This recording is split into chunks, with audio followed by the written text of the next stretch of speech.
Bueno, Rosalinda, entonces vamos a iniciar. Tengo unas preguntas para ti para el inicio. De igual, ya dimos como el tiempito de entrada, siempre doy unos 4 o 5 minuticos para que la gente se vaya ahí Ujú. conectando los que vienen. Eso en primer lugar. En segunda instancia, saludarte, mi saludo fraterno desde Bogotá, Colombia.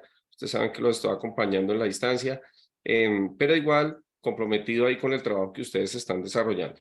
Buenas tardes, Aarón, ¿cómo estás? ¿Nos escuchas? ¿Cómo está el audio? Aarón, te acabas de conectar. ¿Nos estás escuchando bien, Aarón? Sí, sí, maestro. Todo muy Ah, bien. bueno, ok. Listo, listo. Bueno, entonces vamos a colocar como unas pautas. Uno, ustedes pueden cerrar la cámara, no hay problema, pero cuando hablen o cuando yo les pregunte, ustedes la prenden. Un poquitico también para interactuar. Y el que la deje prendida, mucho mejor con eso, no me siento tan solo acá en este espacio. Buenas tardes, Javier. Mucho gusto. ¿Nos escuchas? ¿Cómo está el audio? Hola, Javier, ¿cómo estás?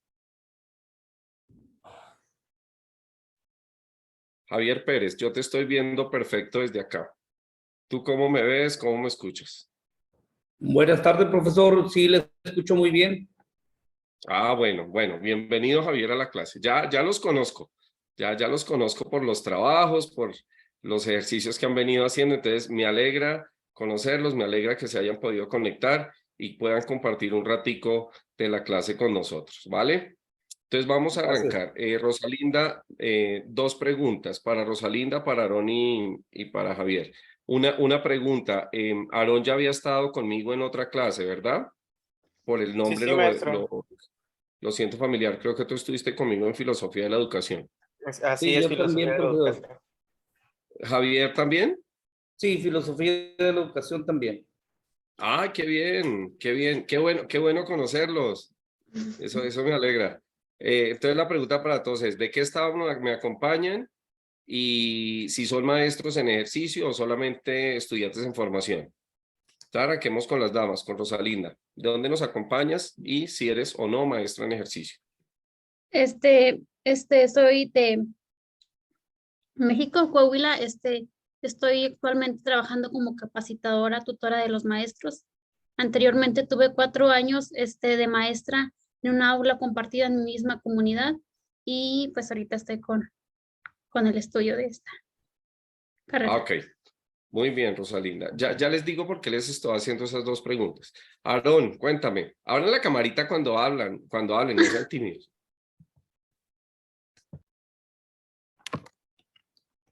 ¿Sí me Aarón, escuchan? Sí, sí. Ahí está.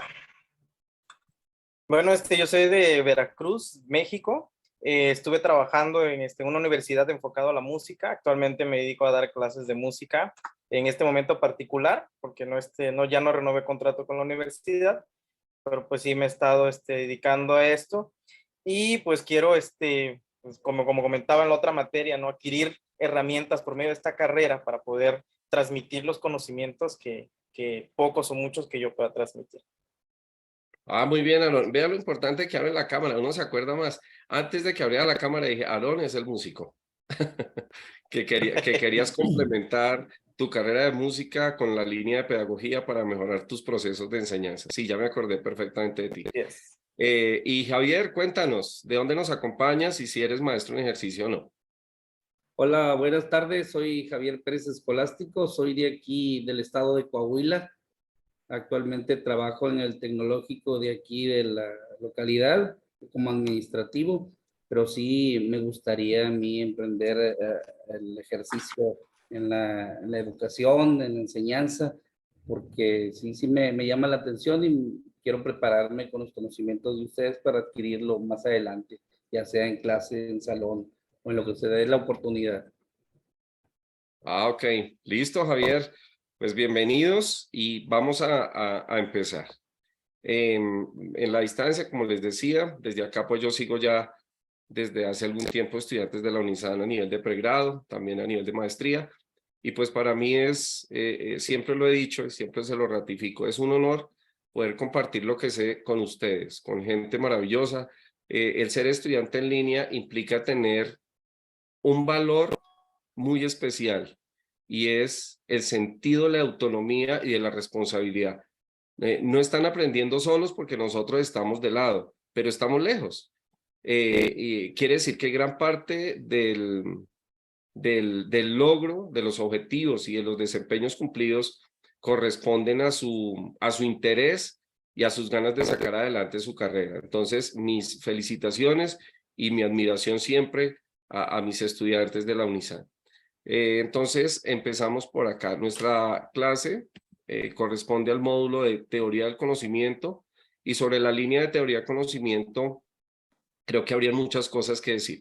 Así que lo primero que vamos a abordar es que esta es solamente una mirada de la teoría del conocimiento, e incluso sobre no todos, porque tampoco los podríamos abordar, por la línea de elementos que contiene el módulo de estudio, el texto que ustedes están trabajando, y también algunas percepciones que tengo de mi parte en relación a lo que significa el conocer, el aprender y el generar interacciones a partir de unos contenidos. En primera instancia, quiero decirles que en la teoría del conocimiento confluyen tres elementos que ustedes los pueden ver acá en la pantalla. El primero hace referencia al sujeto, creo que ustedes lo habían leído ahí en el módulo, el sujeto, que el sujeto podemos ser nosotros mismos u otra persona que aprende sobre lo que yo escribo, sobre lo que yo digo, o simplemente sobre la realidad.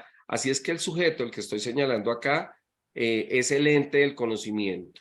Pero ese sujeto no aprende solo. Ese sujeto aprende de algo, de algo en lo real o en lo irreal. Me explico. Entonces, así como aparece el sujeto, está el objeto del conocimiento. Yo traté de colocarles acá como una lamparita, un poco para decir, incluso relacionándolo con el concepto de la luz.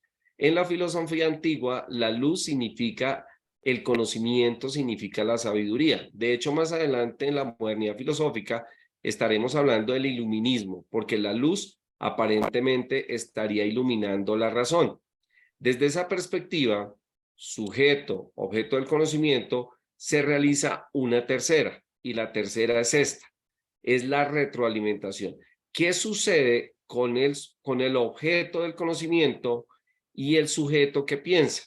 Entonces van a haber percepciones que de una u otra manera pasan por mi mente, y en el momento en que el objeto y sus relaciones concretas pasan por mi mente, se desarrolla y se hace presente el conocimiento. Entonces, tres elementos interesantes. En algunos libros ustedes lo van a encontrar como nociología del conocimiento, también está relacionado con la epistemología del conocimiento, pero creo que es interesante que ustedes no pierdan de vista estas tres: el sujeto que piensa, el objeto que es pensado y la retroalimentación que tendrían estos dos en relación al conocer, al aprender. Yo puedo estar viendo una silla, yo puedo estar viendo un libro, y de lo que yo veo genero comentarios, percepciones o juicios. Yo puedo estar viendo una persona, de igual manera puedo dar mi propia percepción de lo que veo, cómo está vestido, está sentado, está viendo televisión, etcétera. Pero también puedo prejuzgar. Esta persona me parece que es feliz o que no es feliz, etcétera. Pero ese es prejuzgar. Eso sería más en el terreno de lo que puede ser la especulación. Pero creo que todos estamos en esa línea. Todos aprendemos de las cosas, de las personas, del entorno, y obviamente de lo que la vida finalmente nos permite. Entonces, no pierdan de vista esa relación objeto-sujeto y relación del aprendizaje. Creo que este centro, que está con la flechita roja del signo de interrogación, es parte de la base de lo que nos determinaría a nosotros que el conocimiento es un ejercicio de una estructura donde participan diferentes elementos. Así las cosas, es bueno entender que la teoría del conocimiento es una rama de la filosofía que se encarga de estudiar el conocimiento, las formas de hacer filosofía o de hacer conocimiento, e incluso creo que sería un terreno interminable hablar de teoría del conocimiento en el sentido en que las distintas épocas de la filosofía, siempre te las recuerdo para que pronto las tengan en cuenta. Acuérdense que la filosofía se divide en unas etapas. La filosofía antigua, que fue la época de los primeros filósofos, ustedes lo aprendieron en su secundaria, la filosofía de la Edad Media, la filosofía de los pensadores religiosos, la filosofía moderna, de la razón y el iluminismo, y la filosofía contemporánea, que sería la filosofía más existencial, que recoge elementos de los anteriores periodos y crean movimientos y estructuras filosóficas especiales. Entonces, voy a mencionar en esa línea de la teoría del conocimiento, vamos a hacer un pequeño viaje por el conocimiento, los voy a llevar de la mano por el conocimiento para decirles, aquí hay unos filósofos que en su momento fueron destacados y en su momento nos hicieron unos aportes muy especiales, no solamente a la filosofía, sino a la historia de la filosofía y a la teoría del conocimiento, para que fueron tan especiales. El caso por ejemplo, Sócrates, Platón y Aristóteles, que 2400 años atrás los seguimos utilizando, los seguimos abordando, porque creo que dijeron asuntos muy interesantes, no solamente para la época, porque es que hace 2400 años hablar del alma, del pecado, del conocimiento, cuando escasamente la humanidad sabía leer y escribir, pero a mi juicio creo que fueron avanzados para el momento, tuvieron unas genialidades en su pensamiento que vale la pena, pues obviamente recordarlos. Les voy a pedir un favor a Javier, a Rosalinda y a Aarón, es que tomen una hojita y tomen con 2 ideas, está bien, tomen de lo que yo voy diciendo, ustedes van a tomar una frase, 2 ideas y ahorita al final me la comparten. Ya le digo para qué nos sirven esas frases. 2 ideitas que de pronto diga, me pareció interesante lo que dijo el maestro en relación a Carlos Marx, me pareció interesante el concepto de los juicios a priori categóricos de Immanuel Kant, etc. Entonces, una frase de algo que le llame la atención y que le parezca a usted como valioso. Yo tengo aquí, a mi lado izquierdo, un esquema, un dibujito, no sé si lo alcanzan a ver bien, si lo alcanzan a visualizar, este que está acá. Listo, ahí hay como una especie de túnel, como una especie de cueva, yo no sé si ustedes lo alcanzan a mirar. Ese diálogo hace referencia al diálogo de Platón de la República, específicamente es el mito de la caverna. ¿Qué es lo que significa en últimas el mito de la caverna para la filosofía? Que a veces, en determinado momento, nosotros nos podemos encontrar aquí. Y si nos encontramos aquí, de una u otra manera, podríamos decir que nos encontramos en el terreno de la ignorancia. Y ese terreno de la ignorancia estaría, entre comillas, en oposición al objetivo de la filosofía. ¿Qué es lo que busca la filosofía? Sacarnos de ese espacio, sacarnos de ese hueco. Aparentemente lo que se ve aquí es la luz, y la luz sería la filosofía y la luz sería el conocimiento. Entonces creo, desde una metáfora de pronto particular, yo estaría con ustedes, entre comillas, saliendo, yo estaría un poquito más adelante, yo estaría saliendo de ese hueco y les estaría invitando a ustedes, muchachos, chicos, chamacos, como les dicen a ustedes, salgamos de ese espacio porque afuera hay conocimiento que nos puede permitir conocer e interpretar la realidad de otra manera. Desde esa perspectiva, creo que la teoría del conocimiento y en general la filosofía tiene una intención muy bonita y es dejemos de ser un poco menos ignorantes para aprender otras cosas de la vida y para aprender defendernos de la vida. Ese diálogo es muy bonito, como les digo, está en el diálogo de la República, es una parte, y es lo que se conoce comúnmente como el mito de la caverna. Solamente que en ese tránsito de estar saliendo de esa caverna, hay otros que están interesados ahí en que no salgas, y te empiezan a jalar la ropa, te empiezan a jalar los pies, quédate aquí estamos más cómodos, ¿para qué te vas arriba? ¿Para qué te vas a ver el sol? El sol te va a quemar la cara, quédate aquí, no te vayas. aquí es más chévere, aquí estamos viendo televisión, aquí estamos más cómodos. Y miren que en la vida real pasa. Usted estudia, va a la escuela, está en la universidad y no falta el que le diga, ¿para qué estudia tanto? ¿Para qué se daña esta cabecita tanto? No queme tantas neuronas. ¿Para qué trasnocha tanto haciendo tantos trabajos? Yo conozco a alguien que no ha estudiado y tiene mucho dinero y uno a veces hasta la piensa y dice, oiga, sí.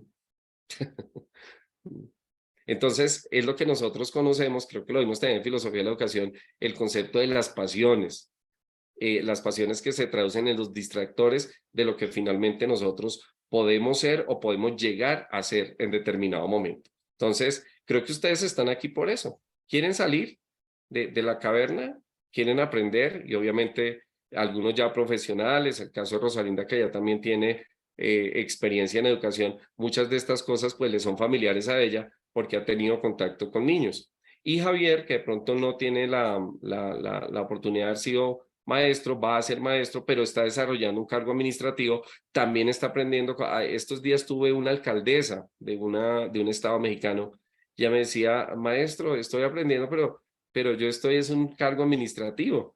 Yo le decía, nada de lo que tú aprendas te va a sobrar en la vida, al contrario, el hecho de aprender lo tiene que hacer a uno mejor persona, y el ser mejor persona lo tiene uno que aplicar en cualquier profesión. Si eres médico, si eres licenciado en Derecho, si eres maestro, si eres administrador, creo que uno estudia para eso, para ser mejor, ¿ya? En el camino a la práctica, de hecho, muchas cosas que uno estudia en la universidad terminan, entre comillas, siendo secundarias cuando uno está en la práctica. Creo que cuando le colocan a uno 30 niños al frente, dice, uy, ¿ahora qué hago? Ahora cómo les explico, ahora cómo les hablo, ahora cómo les canto para que me pongan cuidado. Y uno a veces eso no lo aprende en la universidad, lo aprendes en la práctica, en el quehacer, en el día a día. Entonces, desde esa perspectiva, aquí hay un primer elemento de ese viaje de la filosofía, que es hablar de los padres de la filosofía clásica, o esos pensadores de la Grecia antigua, que van a ser Sócrates, Platón, Aristóteles. En su orden, Sócrates va a ser maestro de Platón y Platón maestro de Aristóteles. En su orden, Sócrates estaría fundamentando su teoría en un método denominado la mayéutica. La mayéutica es el arte de preguntar. ¿Cómo le pregunto a mi estudiante para que me dé también sus respuestas? Y Sócrates tenía algo bonito también, y es el estudiante, el discípulo, siempre sabe algo. Así está empezando la clase. Así hoy fuera el primer día de clase, ese estudiante ya sabe algo. En el caso de ustedes no, porque ya vienen ahí con un terreno averiguando biografías, haciendo relaciones entre el conocimiento y la historia, dando sus puntos de vista, algunos elementos de la teoría del conocimiento y otras cosas. Platón, a diferencia de Sócrates, fundamenta un método llamado la dialéctica, y esa dialéctica va a permitir que de una u otra manera se sustente también una forma de constituir un acercamiento al lenguaje, tanto que escribe alrededor de 35 diálogos, se llaman los diálogos de Platón, y esos diálogos de Platón, cada uno tiene un valor, un sentimiento, una pregunta sobre la cual se está dando respuesta a la filosofía. Y Aristóteles, alumno de Platón, crea la lógica filosófica, donde la matemática y el lenguaje entra a tener esos grados de coherencia y de esa misma lógica filosófica. De Platón están los diálogos, de Aristóteles está el Organón, que es el libro o el tratado de lógica. ¿Alguien de ustedes se acuerda el libro que escribió Sócrates? ¿Qué libro escribió Sócrates? ¿Cuál es su obra? ¿Alguien se acuerda? ¿No? Pues no le echen mucha cabeza, porque Sócrates no escribió nada. Él no escribió absolutamente nada. Lo que sabemos de Sócrates lo sabemos por Platón, porque lo escribió en las obras del diálogo los diálogos de Platón. Entonces él recoge la vida de su maestro, la sustenta en los diálogos, y lo que nosotros sabemos es precisamente porque ubica a Sócrates como un personaje dialógico que habla de la moral, habla de la ética y otros asuntos que le corresponden a la filosofía. Entonces no se afanen si no se acuerdan qué fue lo que escribió Sócrates, porque Sócrates no escribió nada. He ahí la importancia del discurso. Lo que sabemos de Jesús, lo que sabemos de Sócrates, lo sabemos a partir de su palabra y a partir de los discursos. Estos dos mapas conceptuales que vienen a continuación son recogidos del módulo que ustedes tienen de teoría del conocimiento. Y pues les voy a compartir acá a Javier, a Rosalinda y a Aarón, que las fotografías que ustedes van a ver son fotografías de mis estudiantes. Yo le contaba a Aarón la vez pasada que compartimos clase que yo trabajo también la música, pero la música para enseñar filosofía, la música para enseñar geografía y la música para trabajar historia. Es una metodología que en el camino por ahí les compartiré. Pero también utilizo herramientas como la fotografía. Entonces a mis estudiantes les digo, realicen una fotografía, un performance sobre teoría del conocimiento. Realíceme una fotografía sobre el concepto de la realidad y la historia colombiana o la historia latinoamericana. Entonces les presento a mis estudiantes con los trabajos. Hay una estructura del conocimiento que quiero que ustedes lo tengan en cuenta, y es que a partir de ese proceso del conocimiento van a haber algunos caminos o algunas formas de aprender.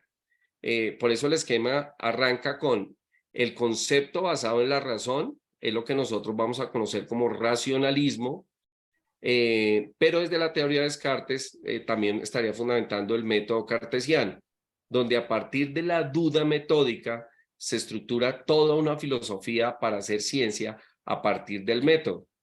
De hecho, es el padre del plano cartesiano, que ustedes en secundaria lo trabajaron en trigonometría, cuando hacían todas las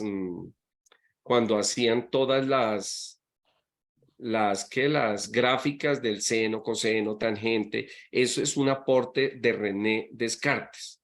Desde esa perspectiva y el método cartesiano, creo que el aporte no solamente sea para la filosofía, las humanidades, sino también para la matemática. Hay un método deductivo que parte de lo general para llegar a lo particular. Se busca que a partir de la razón encontremos las verdades, pero son verdades innatas que tiene el ser humano y que en determinado momento lo explora a partir del conocimiento. Y determina una particularidad especial, es que la razón es ilimitada. Es decir, ¿hasta cuándo puedes aprender? ¿Qué tanta capacidad de aprendizaje tienes? Entonces, yo podría decir, mi razón es ilimitada. De hecho, nunca terminamos de aprender. No sé si Javier o Rosalinda les comentaba la vez pasada, no recuerdo, estuvieron en la otra clase, que en mi caso yo los entiendo a ustedes. Cuando está el cierre de plataforma, yo los entiendo cuando ustedes están sufriendo por entregar los trabajos. Decir, uy, me faltan 2 días y todavía me faltan 4 trabajos y el cierre de asignatura.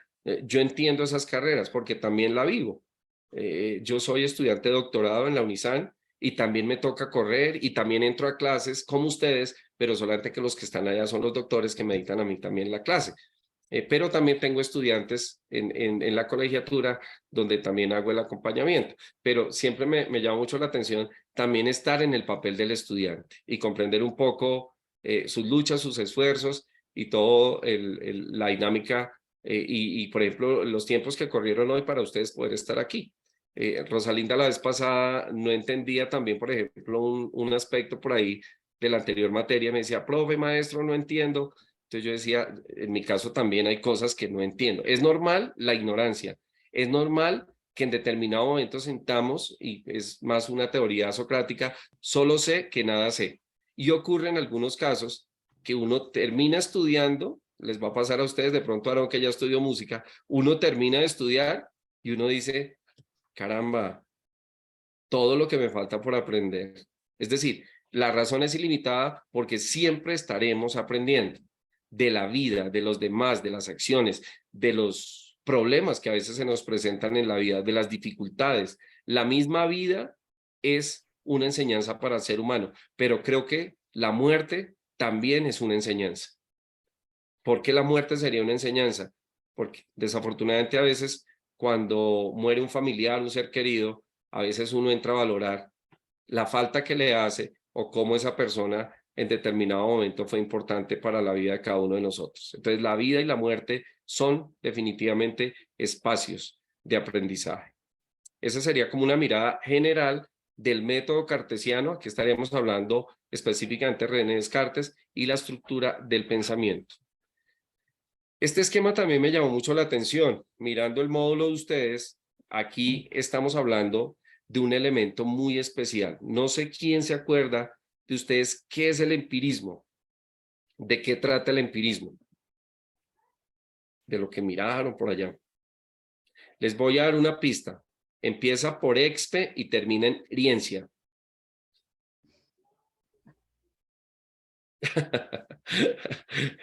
La experiencia. ¿No? Así, ¿Qué te hace qué te da la experiencia, Javier? O Aarón, ¿quién es el que está hablando? Aarón. Ay, Javier, ¿qué te da la experiencia? ¿Por qué crees que la experiencia es importante? Porque adquiere más conocimiento, ya sabes de lo que estás haciendo, lo que hablas y pues aprendes y aparte de la experiencia los vas mejorando, vas mejorando conforme a la experiencia. Siempre Sí, vamos señor. a estar en proceso de aprendizaje, nunca vamos a dejar de aprender, pero vamos a ir agarrando experiencia, ya sea a hacer lo mismo, pero hacerlo más fácil por la experiencia.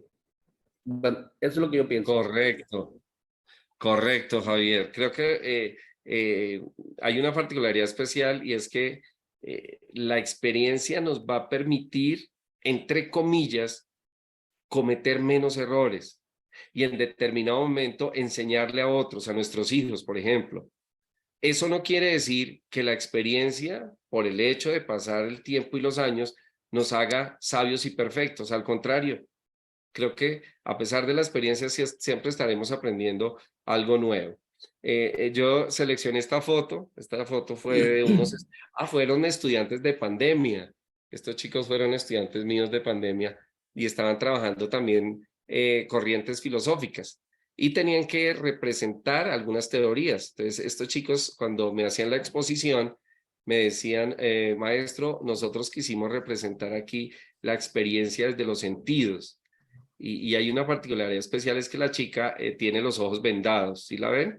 Entonces, a veces como que la inexperiencia, el no tener experiencia, nos venda un poco los ojos frente a algunas realidades de la vida.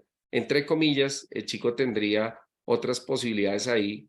Yo diría, y lo vamos a trabajar ahorita más adelante, la chica tendría un conocimiento a priori antes de la experiencia, porque aparentemente no ha visto, y el joven tendría el conocimiento a posteriori. A partir de lo que ve, la experiencia le está aportando a su vida. Entonces, habrían algunos elementos de esa escuela del empirismo, de la experiencia, de la práctica filosófica, como unos exponentes generales. De pronto se le llama la atención, de pronto alguno de ellos lo pueden complementar después. Uno, que es Thomas Hobbes, habla del Estado fuerte, habla de la organización del Estado, y Hobbes dice que la anarquía, la guerra y la justicia no son los mejores modelos para desarrollar una sociedad. Está John Locke, creo que ustedes lo han conocido, tienen alguna referencia, y John Locke habla de la teoría de la tabla rasa, y es que el niño cuando llega a la escuela ya tiene conocimientos en su mente. El niño cuando nace de pronto no tiene conocimientos, pero sí tiene un conocimiento innato para saber que si no lacta de la leche de la mamá se va a morir, que si no llora no es un reflejo para que le coloquen atención. Y el niño a los minutos, a los 10, a los 15 minutos que nace, ya está buscando el alimento con su mamá y llora porque es un mecanismo de comunicación. Él no puede hablar, pero llora. Toda la teoría de la tabla rasa y la teoría de las ideas innatas de John Locke. Está David Hume, él habla de la lucha contra el dogma y la superstición. David Hume va a tener una mirada más científica y más racional de las cosas. Y está Berkeley, que habla del idealismo subjetivo. Él se niega a la realidad abstracta. Es decir, lo que existe es porque lo que existe es porque lo vemos. Lo que existe es porque lo podemos palpar y nuestros sentidos no lo determinan. Vamos a pasar aquí rápidamente a otro filósofo que ustedes también lo trabajaron en algunos textos y en algunas cuartillas de conceptos, y es Karl Marx, o Carlos Marx, como también le conocemos. Y ese filósofo tiene una particularidad, y es, habrían distintos elementos para relacionar a Marx. Uno, una mirada crítica de la economía, él está en contra del capitalismo, se opone al capitalismo como sistema de explotación económico y sistema que vende la fuerza de trabajo. Entonces, cuando el obrero es explotado, cuando el obrero es maltratado, cuando el obrero y el trabajador vende su fuerza de trabajo, pero no compensa ese salario que le pagan con su fuerza y su producción, estamos generando la plusvalía, lo que conocemos como la explotación y la plusvalía. Lo curioso, por lo menos ocurre en nuestros países latinoamericanos, es que nuestro salario mínimo, y más con toda la inflación, que no compensa lo que un obrero trabaja en 20 o en 30 días de trabajo. Entonces, él siempre va a cuestionar la explotación obrera como un mecanismo que no está permitiendo ese valor o ese principio de la igualdad. Yo les traje un videito corto, es un segmento de lo que significa la mirada marxista. Entonces vamos a mirar un fragmento de 2 minuticos para ampliar ese proceso de producción que en últimas Carlos Marx nos estaría abordando desde el concepto de un libro que casualmente recoge todas estas miradas y va a ser el libro del Capital, el Capital de Carlos Marx. Entonces miramos un segmento del video.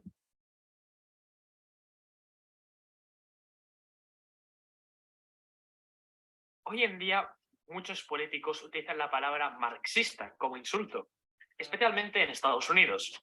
Pero realmente, ¿qué es el marxismo? Por desgracia, la Si están escuchando, Javier. del mundo no tienen respuesta a esta pregunta. Así que vamos a intentar explicarla de manera resumida y fácil. ¿Qué es el marxismo? De manera simplificada, podríamos decir que el marxismo es la escuela de pensamientos de Karl Marx. Pero, ¿quién era Karl Marx? Karl Marx es este tío de aquí. Él era un filósofo y economista del siglo XIX. Y sus obras han sido las más importantes de la historia de la filosofía de los tiempos modernos. Pero realmente, ¿en qué consiste el marxismo? El marxismo apunta a las fallas principales del capitalismo y actúa como herramienta para entenderlo y estudiarlo e incluso para intentar mejorarlo. Lo primero que dice es que el capitalismo está conformado por 2 fuerzas que chocan. Una son los trabajadores y otra son los propietarios de los sitios de trabajo.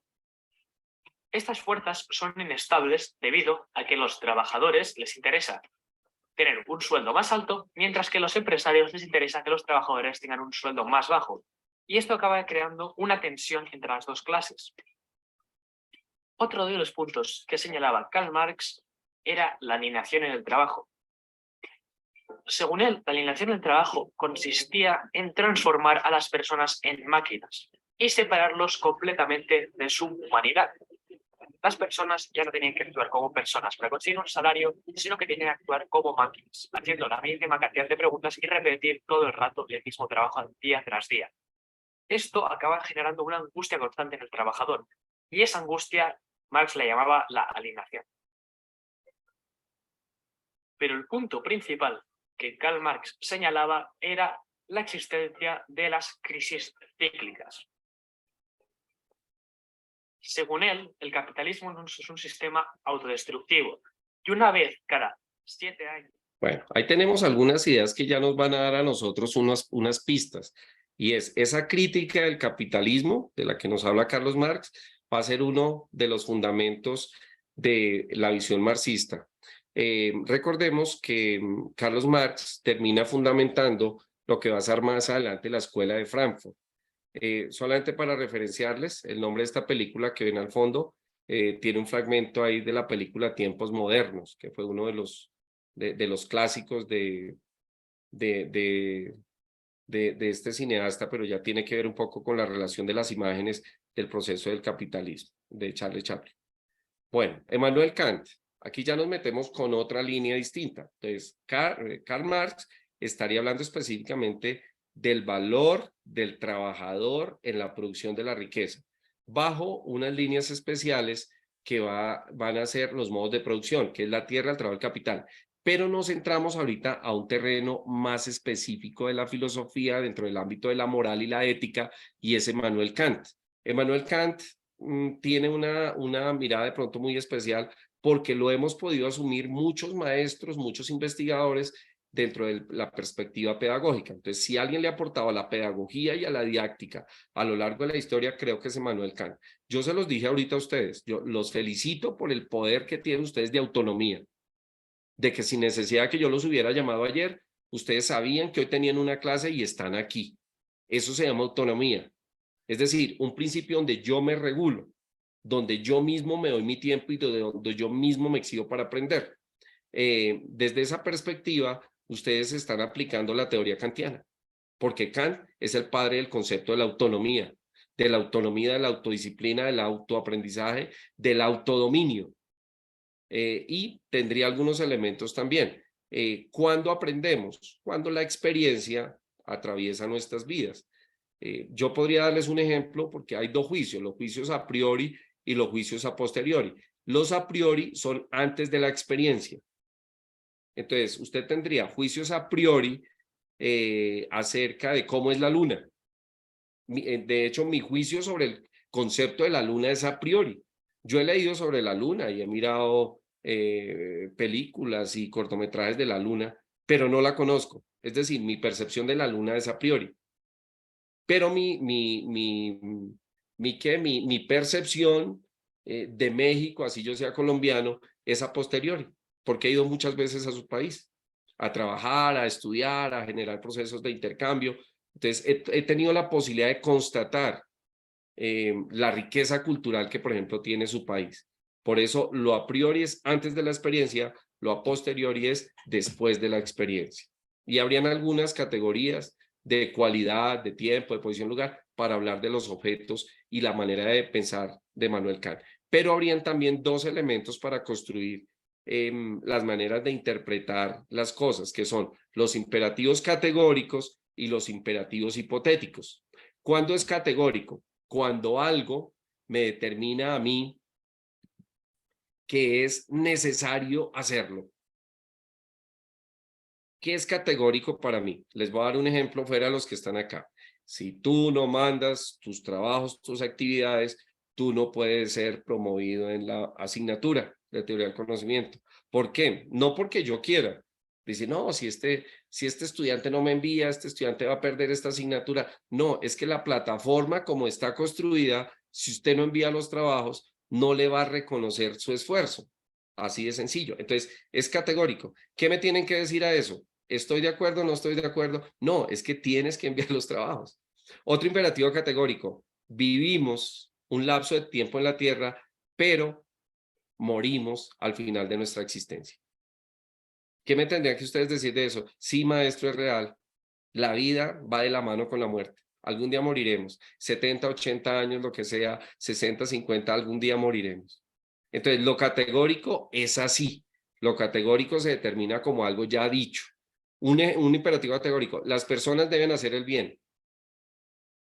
Alguien diría, sí, maestro, pero es que alguien no hace el bien y está en la cárcel y ha causado mucho daño a la humanidad. Mire Putin y la guerra entre Ucrania y Rusia, cómo tiene un país en un dolor, una tristeza. Pero lo que hoy es que el fin del hombre es hacer el bien. El mal es una decisión mía, pero el mal está generando daños a otras personas. De hecho, el mundo está como está porque este imperativo categórico dejó, entre comillas, de ser categórico para que la gente desde la libertad haga lo que quiera o lo que se le dé la gana, llamémoslo así. Otro imperativo categórico. Actuamos desde el respeto hacia nuestros padres. Real, pues son los que nos dieron la vida. Entonces el respeto a ellos sobre todo, por lo menos mientras estén vivos. Ya cuando no estén, pues, ¿qué se le va a hacer? Otro imperativo, buscamos lo mejor para nuestros hijos. También, ¿qué padre va a querer para sus hijos lo peor? No siempre queremos para nuestros hijos lo mejor, que puedan lograr sus metas, que estudien lo que les haga felices y otras cosas. Los hipotéticos tienen un condicionamiento. A diferencia del categórico, en el hipotético hay que hacer algo para. Por ejemplo, para ser profesional hay que estudiar. Para generar riqueza hay que esforzarse. La constancia es una virtud que nos lleva al cumplimiento de nuestras metas. Por ejemplo, esos serían los hipotéticos. Los hipotéticos me generan a mí una condición y sobre esa condición determinamos finalmente un principio de verdad o un juicio que nos determina el análisis.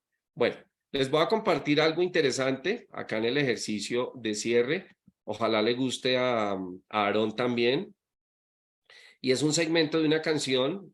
Casualmente estuve mirando por ahí la semana pasada que estaba armando la presentación. Son paisanos de ustedes, son mexicanos. Ustedes son muy hábiles en la música. Entonces, un fragmentico pequeño de lo que significa el pensamiento de Emmanuel Kant.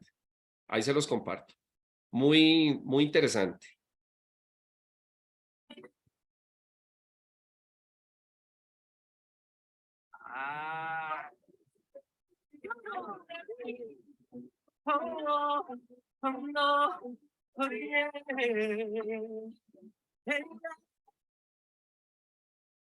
Sabes que ya llevo un rato leyéndolo. Terminé la fundamentación. Muy bien. Y los principios morales son únicos. Debo de basarme en la razón. Oye, yo quiero una regla que sea general y que parta de un principio intelectual. Solo con pensarlo debo darle uso. Oye, ya quedó más claro que es lo principal. Mis inclinaciones van pidiendo más. Debo limitarlas con principios puros. Imperativo, ese categórico mi imperativo, generalizables todos mis motivos, parto de principios siempre reflexivos. Imperativo, que sea ontológico mi imperativo, sin considerar principios afectivos, ya que todo eso siempre es relativo.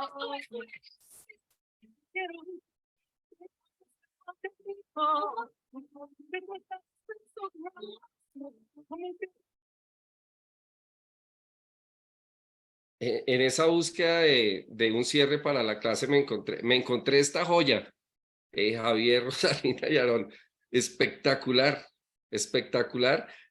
Por tiempo no la alcanzamos a escuchar toda, pero ustedes pueden buscar canción rap de Manuel Kant y ahí la encuentran en YouTube. Me pareció fenomenal, fenomenal, fenomenal, más en el ejercicio de hablar de qué es el imperativo, la experiencia, la voluntad que domina nuestra razón. Ese es el principio evidentemente kantiano. Entonces, un trabajo muy interesante lo que hicieron sus compañeros. ¡Ay, llegó Noemí acá! Noemí, ¿cómo estás? No te había saludado. Déjate ver para poderte conocer. Noemí también fue alumna mía en la otra materia. ¿Cómo estás, Noemí? Un gusto conocerte. Entonces, chévere el hecho de que puedas estar acá. ¿Y Tona GTZ quién es? ¿Quién es Tona GZ? Aquí estamos. Buenas tardes. Soy Eugenio Tonatiu. Ah, Eugenio, también. De Eugenio me acuerdo que Eugenio estuvo la vez pasada con nosotros un ratico. Sí me acuerdo. Bienvenido, Eugenio. No los había visto porque estaba acá concentrado en la presentación, pero bienvenidos al trabajo que estamos desarrollando. Bueno, habíamos dejado una indicación, entonces necesito por favor que me la compartan ustedes y es, quiero tratar acá de compartir la pantalla, pero se me está escapando la presentación. Ya está aquí. Entonces regálenme una conclusión. Yo saqué mi propia conclusión de la clase de hoy y mi conclusión es esta. La teoría del conocimiento es la rama de la filosofía que estudia los modos, la historia y el fenómeno del conocimiento. Por ello, Marx, Hegel, Kant hacen parte de los aportes al saber científico, filosófico a lo largo de los tiempos. ¿Quién me quiere regalar la conclusión?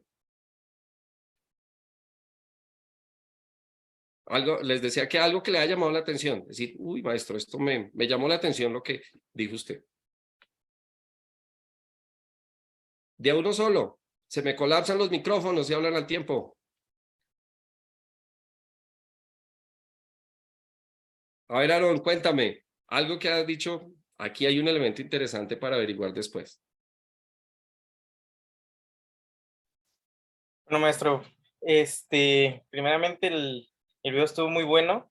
Alguien alguna vez me comentó cuando estaba estudiando yo educación básica que para poder aprender para una presentación algún texto, lo convirtiera en una canción y lo cantara. Y sí es muy cierto, son elementos y herramientas muy importantes y muy buenas, ¿no? Para la memorización. En cuanto a la clase, creo que me llamó mucho la atención cuando mencionó lo de el hueco de la ignorancia. Entonces, Ya. me llamó la atención donde dice que lo que busca la filosofía es sacarnos del hueco de la ignorancia, siguiendo la luz, la cual es el conocimiento. Entonces, creo que mencionaba también la parte, ¿no? De que la obtención de dinero no es igual a la cantidad de conocimientos que tenemos, ¿no? De ahí influyen otros factores. Y a viceversa, al tener demasiados conocimientos tampoco requiere o es igual a tener muchas riquezas. Igual requieren otros factores, pero el conocimiento nos hace más humanos, nos hace mejores personas y nos hacen crecer y nos da herramientas precisamente para nuestra mejora económica también.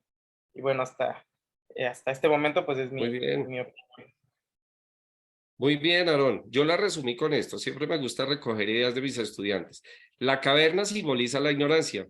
La luz hace parte del conocimiento y hace parte del conocimiento y la sabiduría. El conocimiento nos permite ser mejores. Excelente, excelente su conclusión, Aarón. Otra persona que se me anime y yo le ayudo a redactar, no se preocupe. Con una idea. Bueno, profe, tengo Sí, Rosalinda. dos palabras claves que me llamaron mucho la atención. La Sí, caverna, desde un principio usted me lo dio en una retroalimentación y me llamó mucho la atención. La imagen que nos presentaba, o sea, estábamos en un hueco, en este caso, como lo comenta, la ignorancia. Y me llamó mucho la atención también la experiencia, porque como lo compartía en un principio, estoy con la experiencia de estar enfrente a una aula compartida de 4 años y creo que la experiencia sí te hace mejor tener más habilidades y sacarnos más que nada también de esa ignorancia. Yo estoy en una comunidad rural donde desgraciadamente pues no hay maestros federales, ¿verdad? Es una educación distinta a la que vamos y otorgamos nosotros de nuestra parte. Entonces, la experiencia te hace sacar muchas habilidades. Estar frente al aula con multigrado es difícil, es complicado. Y ahorita platicábamos un poquito de la experiencia, entonces sí te lleva a conocer más allá. Siento que ese túnel, esa caverna somos las comunidades en las que estamos lamentablemente sin un maestro que es federal. Entonces hay que sacar a flote, como usted lo decía, nosotros somos los que vamos ahí para arriba con usted a sacarnos de esa ignorancia. Entonces es un grande trabajo que nosotros tenemos como maestros rurales, más que nada porque no somos federales y sacarnos de la ignorancia y de ese túnel en el que nos presenta, pues sí sería un grande trabajo y eso solamente lo lograríamos con la experiencia. ok, muy bien, Rosalinda. Rosalinda es una alumna destacada también, como muchos de ustedes. Es muy adelantada, eso me queda corto el tiempo para calificarle trabajos porque eso me envía un montón a todas. Desde la vez pasada valoro mucho esa parte de ti y muy constante. Yo le retroalimentaba y al ratito me decía, gracias maestro, pero me faltó lo otro. Mira cómo resumí tu participación. La experiencia nos permite conocer y nos saca de la ignorancia. Por ello, la práctica del maestro nos conduce a orientar y trabajar con otros con mayor sabiduría. Entonces creo que ahí logro recoger elementos generales de lo que ustedes recogieron de mi clase. Entonces, habría que mirarlo también desde esa perspectiva. Voy a aprovechar los últimos 5 minutos que nos quedan de la clase. Javier me quiere compartir algo. Cuéntame.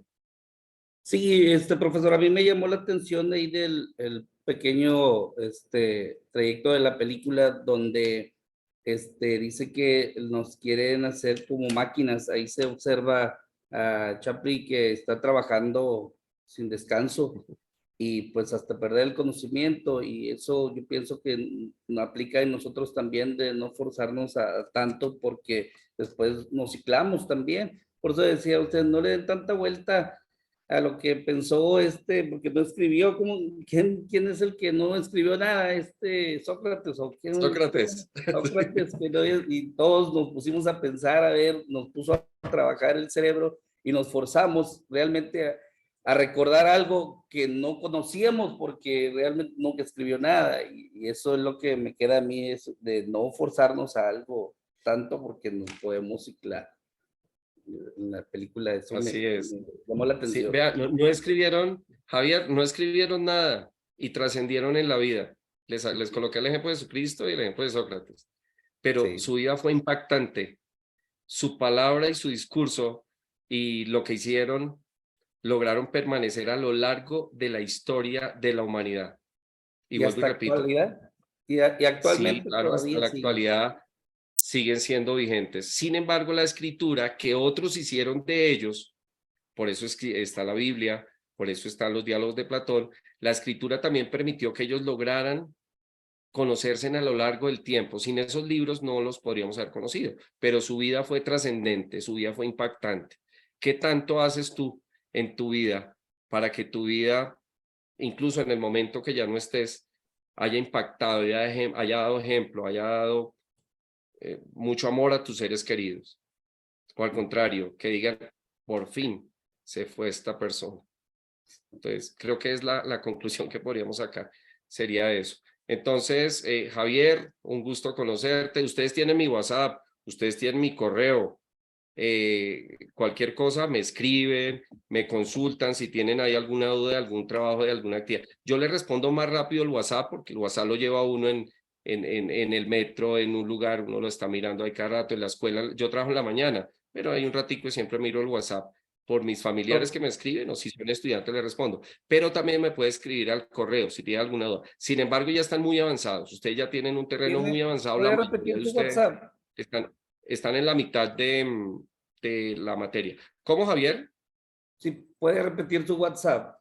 Es que Mi yo WhatsApp no está en el primer correo que yo les envié a ustedes. En el primero, Ok. donde los saludaba y les colocaba un dedito. Pero escríbelo, Javier. Más 57 313 885 4047.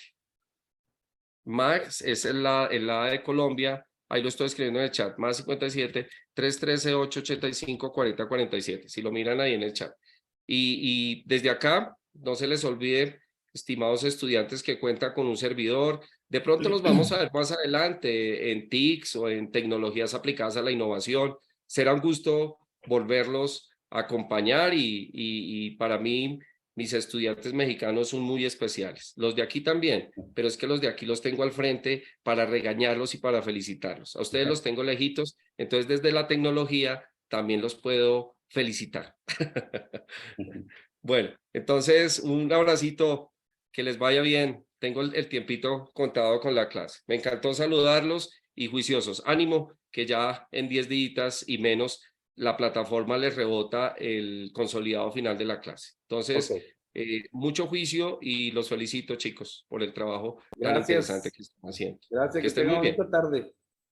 Bueno, ok, un gusto. Chao, Eugenio. Chao, Noemí, que no se me Nos dejaron vemos. ver en la otra clase. Chao, pues. Ya Bye. saben. Bueno. No, que te no te vi. Soy yo que dijiste ahí. Amor, no que ya te iban a salir.